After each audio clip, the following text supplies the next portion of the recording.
Ladies and gentlemen, welcome back to the Locks of the Day podcast. This is episode number 59. I'm here once again with Zach and Andrew, and NFL season is finally back. Last year, we were up over 100 plus units on the podcast just for NFL alone, all for free. And you're going to get more of it right here, right now. We're back to do it again this season, but we're going to do it even a little bit better, okay? Past two podcasts in general with tennis, MLB, golf, college football, up 10.85 units. Not bad, but obviously expect a lot more now that NFL is back. Today, we're going to lock you in with our favorite future bets for the season, which obviously you place them now, you get paid at the end of the year. And then for some of our week one premium locks from the games on Thursday night, which is the Eagles and Cowboys, and then Friday night, Chiefs and Chargers. So now we're going to roll right into it, get into the picks. Andy, you got a futures lock, kid. Go give it to them. Yes, sir. My first future for the NFL season is going to be a little player prop or a little player future. Actually, it's going to be Colts rookie tight end Tyler Warren over 600.5 receiving yards at a minus 115. Just going to keep it simple right here with Danny Dimes at QB. Colts have a more reliable arm and a guy that has started over 60 games in his career, so he obviously knows what he's doing. Obviously not a top 10 talent in the league, but he still has very solid wide receivers around him, like Pittman, Pierce, and Adonai Mitchell. Downs, they're all tall except for Downs, but they also got obviously JT just gonna hand the ball off. So like why I love Warren's over here is he's a big guy. He's 6'6", 255. Like Colts really haven't had this, and like I don't think since probably Dallas Clark, honestly. And he's going to be that guy that's going to get those 10 yards. He's going to be that red zone threat. Like they have so many options, whether it's all those wide receivers or Jonathan Taylor, that's going to fucking have all those defenses fucking look at those guys instead of the big dude that could be just blocking and then push right off the line and then bang wide open in the end zone for the quick touchdowns. Like he's gonna get those yards. And at Penn State, he was an absolute monster for them. Like his senior year, he had 104 receptions for 1,230 yards. Like just a dog and 8 touchdowns. And he averaged 12 yards per catch. So it's like he's a hard dude to get down. Like, he's low key kind of like a Kelsey, but just a like I feel like much bigger Kelsey. Like Kelsey is like he is big. He's like 6'4", 6'5", but being 6'6", 255 is that's hard to take down, especially in the NFL. So I love the over 600.5 receiving yards. So lock that in. Tyler Warren, Colts tight end. Yeah, so for our first one that I got for you guys, it's going to be Saints fewest regular season wins at a plus 350. I think this is great value. I mean, are technically tied for the highest value in the team that's probably going to have the number one overall pick. I mean, the Saints have been successful really the last 20 plus years. They've been very competitive with Drew Brees, but since they've lost him, that team's been pretty abysmal and they've just gone downhill. I mean, they had injury after injury last season, and the quarterbacks that they have just don't cut it. And instead of trying to go out, get a quarterback, or maybe even try to sign one, they're going to stick with Spencer Rattler, who I don't think is a bad quarterback. I thought he did pretty well with very little people around him last year. But at the same time, the Saints didn't get any better. Their defense arguably worse. Their O-line is still pretty bad. Their offensive weapons aren't bad. They do have Alvin Kamara still, but I do think he's going to get traded midseason because the Saints team will not be competing. And then they have Olave. They will have Brandon Cooks as he comes back, and they'll have a couple other weapons like Jawan Johnson. They're going to have Trey Palmer, who they just acquired as well, but still, it doesn't cut it. When you look at their schedule and who they're playing, every single team on their schedule, it seems like got better in one way or another, and they've still stayed the same. Like there's no upside to what the Saints have brought to the table this year. It doesn't help that they have to play the AFC East. They also have to play the NFC West. They could very easily go 0-8 in those 8 games. It's going to be very difficult. And then you look at, besides their division, they might steal a couple wins against their division, but no game, I don't think there's going to be a single game all year where they're actually going to be favored. And then, I mean, even if you look at the other games they have to play the Bears, who the Bears got better. They have to play the Titans, and the Titans got better. And they have to play the Giants. All those teams all got better, and they've gotten worse. To say it's only going to take a couple wins, I mean, they may only get 3 wins all year, and that might be all it takes. I mean, they're tied with the Browns for that top spot, but even then, the Browns did get better. The Browns added weapons. The Browns got better on defense. They know what they're going up against, but the Saints didn't do anything. I mean, this team may only win 3 games all year, maybe less. So I think getting this value at a plus 350 is really good. And we're going to go Saints, fewest wins, plus 350 for the regular season. Angelo, we're going to kick it to you. I love it. Yeah, Tyler Warren is an absolute dog. Do not sleep on that man. And the Saints fucking blow. Mm-hmm. Anyways, so my future for the Denver Broncos, Cortland Sutton over 900.5 total receiving yards at a minus 110. I mean, what the hell is this line? Can someone tell me what this line is? This is absolutely free money here. The only issue is you have to wait to collect this till the end of the season. That's all. That's the gimmick. You have to wait to collect it because it's a future. This man just had over 1,000 yards, 1,081 yards last year. The first year that Bo Nix was his QB. He may get 1,200 plus this year. His line actually for 1,250 plus is a plus 410. You want to play it a little bit riskier? There's some juice. Give it a little sprinkle. I love it. Broncos have a top 3 to 5 O-line in the league with Bo Nix throwing the rock, who absolutely fires the ball. Come on now. Sean Payton as their coach, second highest paid coach in the league. And Broncos are a dark horse this year. And for Vegas to have their clear-cut wide receiver one going down almost 200 yards this season makes no sense. Vegas, I don't know what you're doing. Locks OTD, we're going to expose you. Broncos are actually becoming better, not worse. Lock it in. Cortland Sutton over 900.5 receiving yards, minus 110. Free money, fellas. Andy, you got another one over there, kid. Give it to him. Yes, sir. My second future will be the Minnesota Vikings under 9.5 wins. That's an alt line. I think their normal line's 8.5. So bumped it up to 9.5 on Fanatics. That's a minus 145.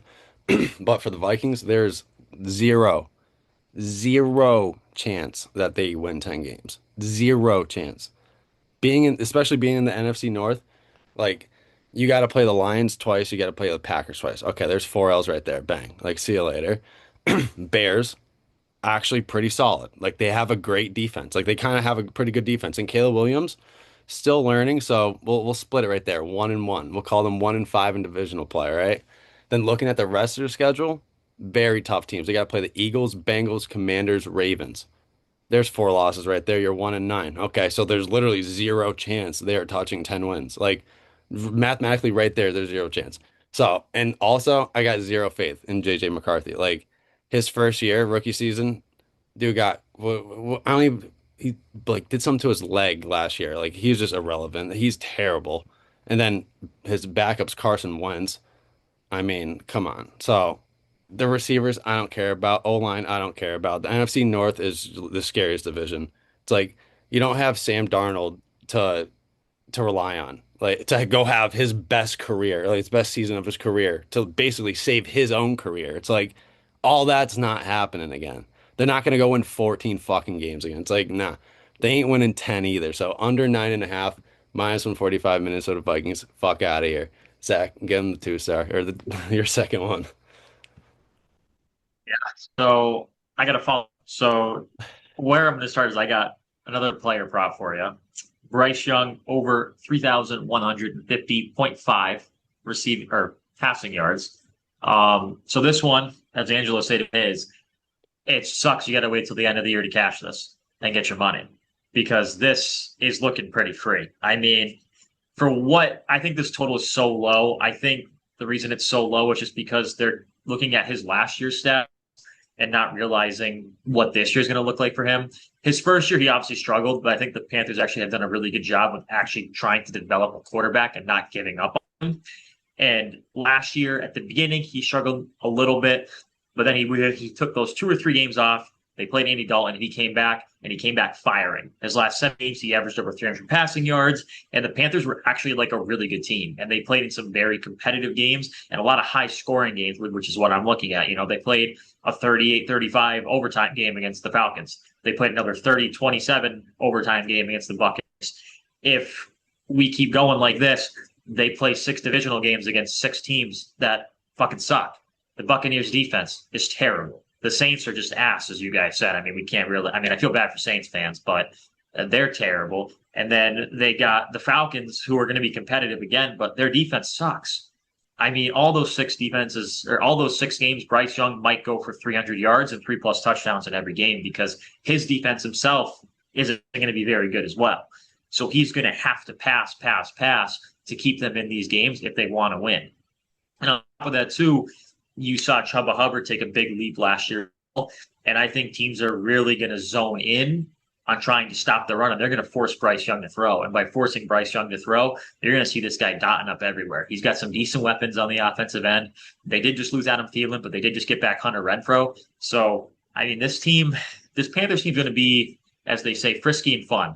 You're going to like watching them, but they could screw you over, or you could love them. But I think Bryce Young is going to have a very good season. I think if they had a most improved player, I think Bryce Young would get most improved going into this year. But I think 3,150 yards is an absolute lock. I mean, I can't say how much I like it, but I think Bryce Young's going to take a massive leap this year into being a much better quarterback. So, yeah, that's going to be our 2-star. I love it. And to back that up, they did just take Tet McMillan, who is another absolute dog. I think he's like 6'4", big receiver, maybe even 6'6". Yep. 8th overall pick in the draft, guys. I mean, first wide receiver taken in the draft. They're trying to help out Bryce this year. There's a reason why they shipped out Thielen. They really believe in this guy. Jalen Coker, another nasty player. He's on IR. Will miss like the first 4 weeks. A little sleeper. But yeah, they got that's a little sleeper team over there in Carolina. They might not do nothing crazy, but they'll win more games than people expect. Anyways, though, do not take those futures lightly. There's a reason why we picked every single one of those. But now we are going to get into week 1 locks, starting with Thursday night with the Cowboys versus the Eagles, and Andy has the pick. So give it to him, kid. Yes, sir. 3-star for Cowboys Eagles will be Cowboys plus 8.5 at a -110. Obviously Eagles nasty, just won the Super Bowl. Lost a couple guys, but I mean their team is still so stacked. But for the Cowboys, I think Micah Parsons leaving and getting traded away is kind of a good thing and won't really affect them. Run defense could, take a hit a little bit, but they still have a strong secondary with Hooker, Diggs, and Bland, who just got paid actually. And the Cowboys offense is honestly, I think they got a lot better. Dak's got very solid wide receivers with CD and now Pickens, who's just a fucking dog. So Jake Ferguson, great tight end to have. Get those quick first downs, those little red zone threats. But Cowboys also got rid of all their running backs from last year and picked up 3 new ones. They got Javonte Williams from the Broncos and Miles Sanders from the Dolphins. They also drafted Jaden Blue from Texas. So they have a solid run game. They got a lot of different types of running backs they can use. This honestly, this Cowboys team I think is most complete offense I've seen since the Romo and Witten days. And I know this game's in Philly, but I think 8.5 is a lot for a week 1 game, especially a divisional game. So I love the points here. So give me the Cowboys plus 8.5 at a -110. Lock that in as a 3-star. I love it. So that's our pick for the Eagles Cowboys. And now I have 2 props for the Chiefs Chargers game. So with the first prop, which is a 3-star, on the Chargers, we are taking Keenan Allen over 3.5 receptions at a -130. Are we serious right now?